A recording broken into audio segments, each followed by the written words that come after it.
It is a beautiful day here in Idaho, and I'm at a special place and I'm with a special person. I'm at a state park, and not any state park. What state park is this? This is Land of the Yankee Fork State Park, and this is Bayhorse. This is land of the what? Land of the Land of the Yankee Fork State Park is what is Okay. in charge of this, and then this specific one here is the town of Bayhorse. It's the town of Bayhorse, and this is a ghost town, right? This is a ghost town. Now, are there any ghosts here? I've heard a couple stories. I haven't experienced any for myself, but I've heard quite a few. So you work for the state of Idaho? I do. And you give tours? I do, yep. And this is a special place. Tell me, you're going to give us a short tour of this place, and you want to do an introduction of Bayhorse? Yeah, so how Bayhorse got its name is it started out in 1864. There was a prospector camped down by the river here. He lost his horse. He came up here following its hoof tracks, and when he got up here he couldn't find his horse, but he did find a silver deposit. This was a silver mining community. So he left his pick and his shovel in front of that claim, and then he had to travel all the way to Salmon, Idaho. Wow. From Chalice to Salmon, if you're driving in your vehicle, it's an hour. So back then it took days. On his way there, he eventually did find his horse, packed everything up and headed there. On his way there, he ran into a group from the Stanley Basin. He explained to them that he found a claim up here, that he was coming right back, and that he would don't mess with it. Okay. He was recorded to go find his claim, or he got his claim, but then no one ever saw or heard from him ever again. Wow. Two of the men from that Stanley Basin group that he ran into came up here looking for him to see if they couldn't get in on the claim and maybe help him out or be neighbors.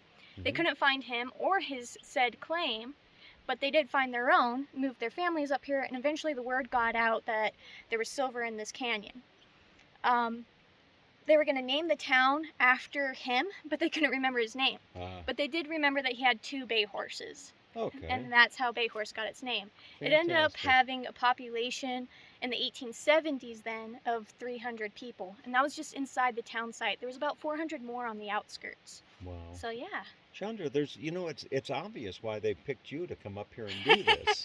Thank you, yeah. So you're going to show us the town. What's the first thing we're going to see? So the first thing is going to be over here at the Bayhorse Hotel. Okay, let's go see that. Yeah. All right, so we've made it to the, this would be the hotel? Yes, sir. Right here. Now, you don't go in any of these buildings, do you? No, we actually don't, because along with the silver, there was a lot of lead.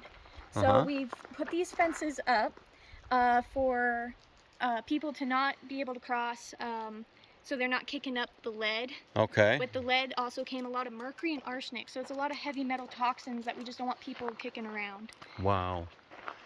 A lot of the buildings are also pretty unstable. You can see we're working on this one right now.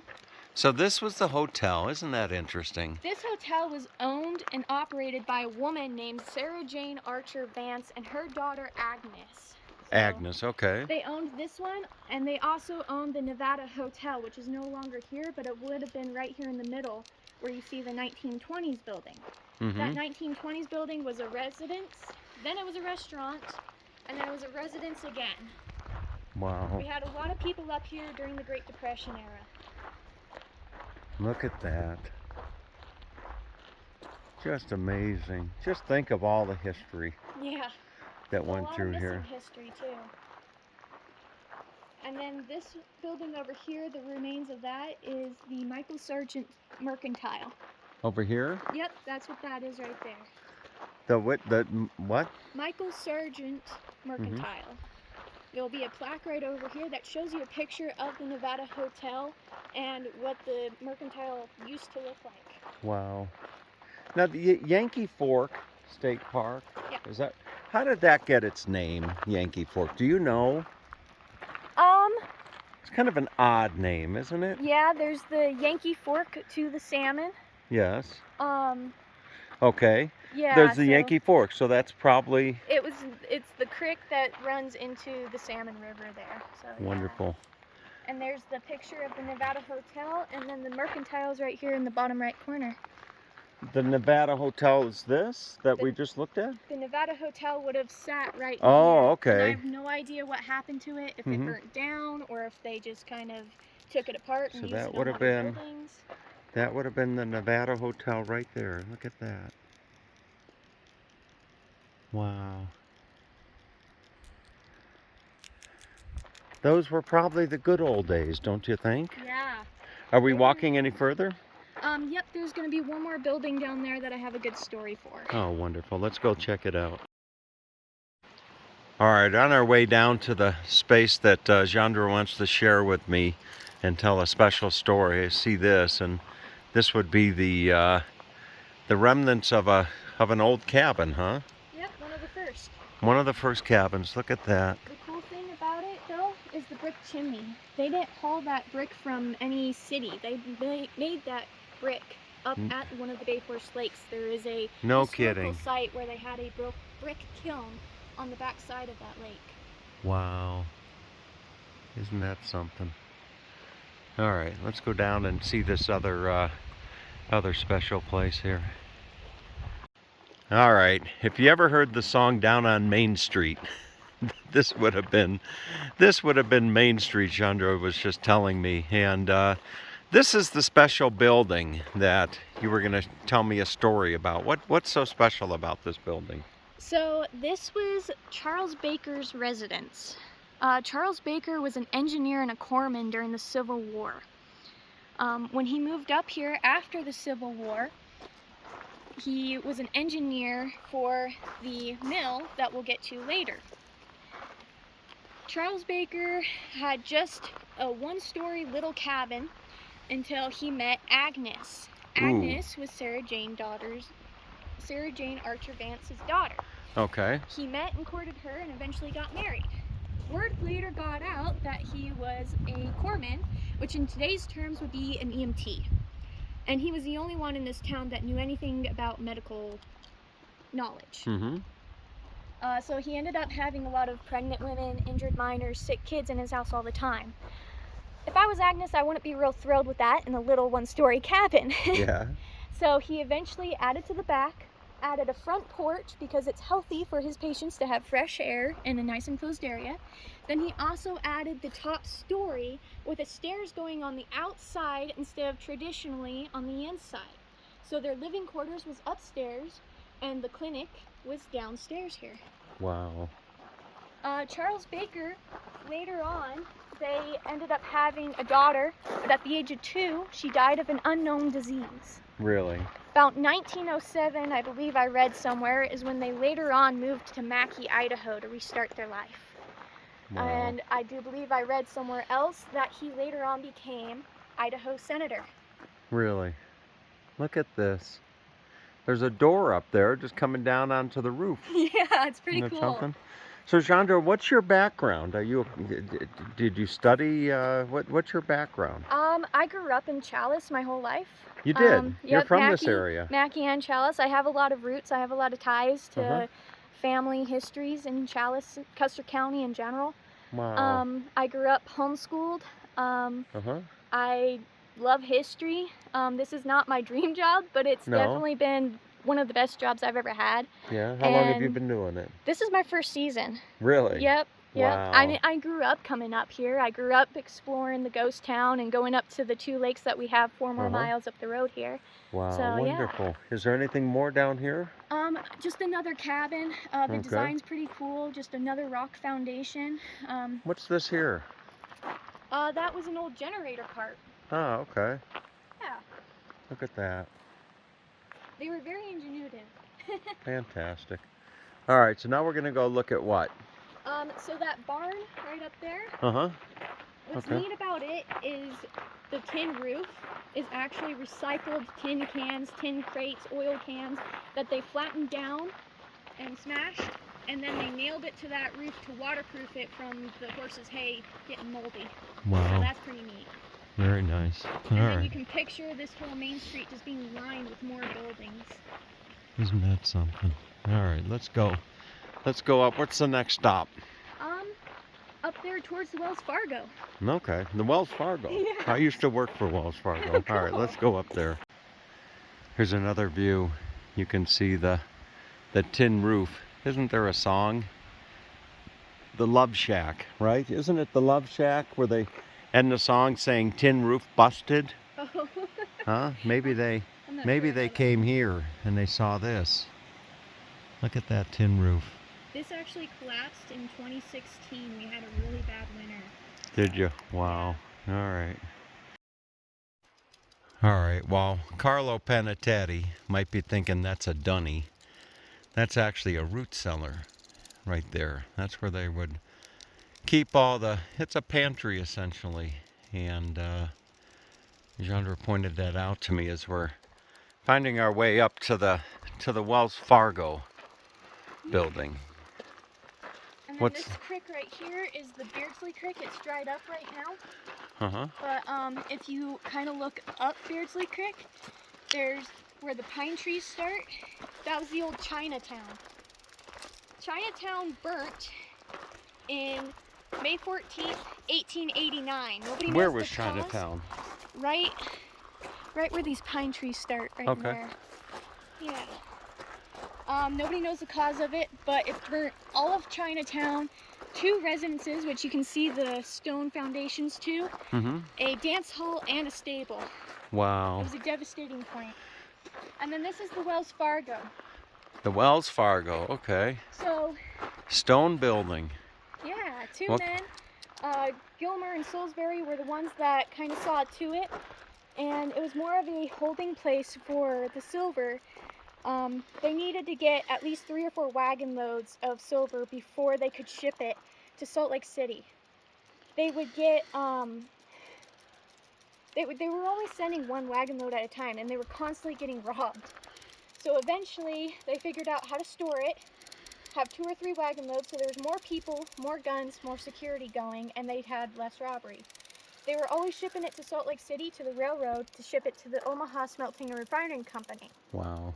Then Blackfoot got their railroad in, and that cut their trip in half. Fantastic. This is a 3-story building. It has a basement, the main floor, and an upstairs. Now, have you been in this building? I have not. No, we keep it locked. But I hear it's basically a pack rat hotel. And stone. Look at that stone. And the steel doors are original. Now, did they bring this stone up here? No, they would have had to collect it. They would have collected it up here somewhere. Uh-huh. And there's bricks. I see bricks on the windows. Look at that. Wow. Very nice. And this building up here that we're going to, this is a mill? This is a 20 stamp mill. 20 stamp mill. All right. If you don't know what a stamp is, it's basically a large solid metal cylinder, and there's 20 of them that in sync with each other would crush the rock mixed with water, so it was easier to extract the silver. Wow. Which way are we going? Straight up. Okay, let's go up. Boy, what a view. Look at that. And this is the mill. My friend Colin was pointing out that this is quite a famous structure, and I think it's made its way into some movies, if I'm not mistaken. I think that's what Colin was saying. And Jandra, what can you tell us? What can you tell us about this building? So I don't know anything about it being in any movies, but I do know that it's the last standing mill that we have in Idaho. The red paint you see on it is actually a red mineral paint that they used as a fire retardant and to preserve the building, which you can see worked fairly well. Also considering the fact that there was a fire over there at Chinatown, and that's not very far away. The cool thing also is when I was a kid, this was boarded up with just plywood, and now we have this wire up so you can actually see inside. Wow. And this time of day is the perfect time of day to actually be able to see because the sun shines just right through the holes. Look at that. Wow. Yeah. That's really something. What's really cool is the reason why it's built on the hillside and so tall is they used gravity to their advantage along with the water. So. Really? Fantastic. So silver was the thing up here? Yep, it was a silver mining town. They got a lot of lead, copper, zinc, and very little gold, but there was some. And I do have a pamphlet I can share with you too after the tour. That mining process had a detrimental impact on the environment, did it not? On the environment and also the miners, their life expectancy was not very high. I mean, miners lived to be about 40 or 50. Really? So, yeah. Wow. And to give you the general timeline, so I told you in 1864 the prospector found it. By the 1870s, that was your heyday, the peak of the most people in this town site, 1870s-ish. Then you start to see people trickling out in the 1890s. But then you see it pick back up a little bit during the Great Depression era. By 1959, this was privately owned by a man named Dooley Wheeler. He had a couple of his own claims, and he had 75 miners working for him at the time. So that's, if you see any kind of like electrical or some newer stuff to some of these buildings, it's from when he owned it privately. Wow. There was constantly somebody living in here all the way up until after he was done mining. Then he just had a caretaker living up here, which is going to be that red building that we'll get to down below here. Fantastic. Just off the top of your head, yeah, there are ghost stories about this place? There are some. Anyone come, is there one that you can think of to share? Or? The most recent one that I know of is I had a coworker up here, and she was just kind of weed eating, actually right down here by this caretaker's residence. And she thought that one of our other coworkers was right behind her. And she went to turn it off and talk to him and realized that there was no one there. Well, this happened about 5 different times. And then she finally just was like, you know what? I guess this person's just going to stick around. And yeah. Wonderful. I had a boss a couple years ago was down at the bottom by that baker's residence. Wow. And he was working on something. He was up here all by himself, and he thought he heard some visitors come in. So he came up the trail to come talk to him. There wasn't one vehicle in here or anywhere else, and there was no person to be sighted. He heard a lot of laughing and commotion, but by the time he got in front of the Bayhorse Hotel, the laughing had stopped completely. So somebody had an epic poker game going on. Wow, very interesting. Okay, Carlo Panettiere. Carlo Panettiere is this Australian. And down in Australia, they call an outhouse a dunny. That's what they call it, a dunny. So this is the 2-seater. That is a 2-seater. Look at this, folks. Wow. Yep. And what's really cool is the slate roof. I know, look at that roof. That would be such a pain to try to drill through or hammer through those. But let's see the inside here. Oh yeah. Look at this. Now, would this have been used by the whole town, or? No, I think basically just the miners, or the actual engineers that worked in the mill, probably. Wow. All right. Very good. All right, and then what do we have up here? So this is the caretaker's residence. Okay. The picture on that plaque is a picture of the Ramshorn mine, which was one of the big producers, the Skylark and the Ramshorn. The caretaker lived up here, was hired by Dooley Wheeler, and he lived up here until 1997. Wow. So yeah, and then it was completely abandoned until the state bought it in 2006, and then we've only had it open to the public since 2009. I see a lot of guys smiling in this picture. Yeah. Look at that, and there's a gentleman, if you didn't look close, a gentleman hanging out the window, and this is obviously in the winter time. Yep. It says, mining at Bayhorse was not for the faint-hearted. The harsh terrain, dramatic elevation changes, and difficult winters made life and work challenging. Many lost their lives to mining accidents, miners' lung illness, and suicide. All right, so here's a view of the other side of the caretaker's property right here, the home, and the caretaker, Chandra was just telling me, was responsible for taking care of the whole town, I guess, when it became a ghost town? Yep, it became more of a ghost town right when the state bought it then.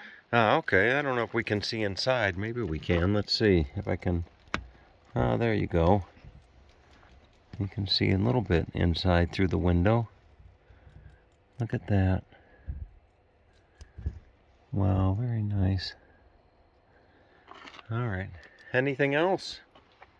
Yeah, we'll walk down the trail to the charcoal kilns and I'll explain those to you. Charcoal kilns. All Yeah. right, sounds good. Here's another view of the mill from the rear. Look at that. What a sight to behold. It really is something. A lot of history here. And then up the road is the what? The charcoal kilns. Charcoal kilns? Yep. Okay, very good. And you get a lot of snow here? Yeah, on a good winter we get 10 to 15 feet right here in this town site. We're sitting at about 6,500 feet. So. Wow. And this is closed in the winter. You'll close this down soon? Yeah, we're actually shutting down here in about a week. Wow. And then what do you do during the winter? I don't know yet. All right. All right, we just crossed a little bridge on our way to the charcoal smelt, and look at this. So this is the ATV area.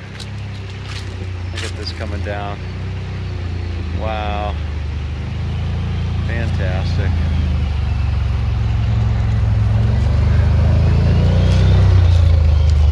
And there'll be one more. That is it's a popular thing in this neck of the woods to go ATVing. Very, very nice. Wow. Do you have an ATV? I do not personally own one, but I grew up on them. You did, huh? Do people come snowmobiling here? Yep, there's a lot of snowmobilers. I would imagine. Here comes the next one. Look at this. Wow, very nice. You're on Tom TV. All right, fantastic. And then here is the creek. Look at this creek. That's Bayhorse Creek. Wow, it's beautiful. Boy, folks, this is Idaho. This is the reason that I moved here. Just very, very nice. Oh, looks like the ATVers are gathering down here, or maybe taking their equipment. Wow. I bet that's oh, there comes another one. He's going up. Incredible. I bet this is a lot of fun. Oh, it's kind of fun. I'm just glad this made it through that gate up there. We started we started down there at the state park. Yeah? And there's no gate. Yeah, there's a gate right up there. And it made right through. Yeah. Fantastic. As long as you're under 50. Yeah, exactly. Yeah. Very, very nice. Wow. All right. Look at this road. Look at that road going up. Wow. Very cool.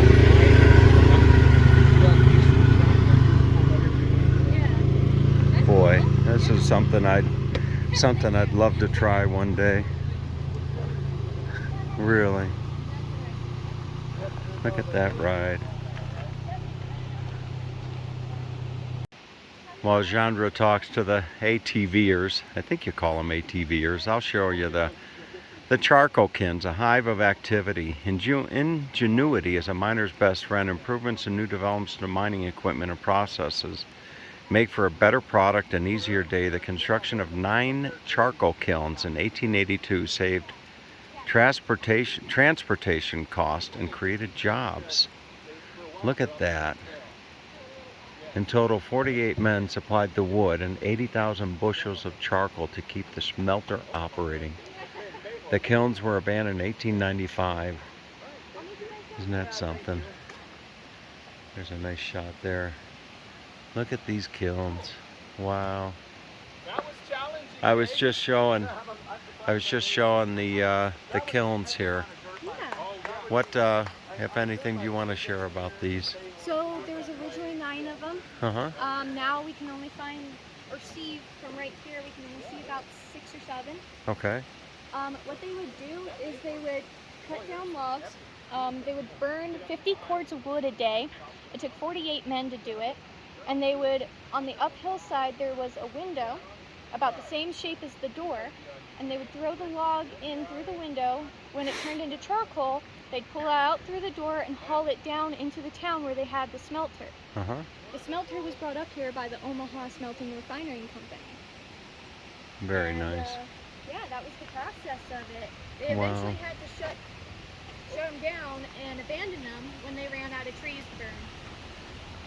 The one that I like the best is that middle one over there with the tree growing up in the middle of it. Oh, I find yeah. it ironic. Yeah, look at that. Tree growing right up in the, right up out of the center of it.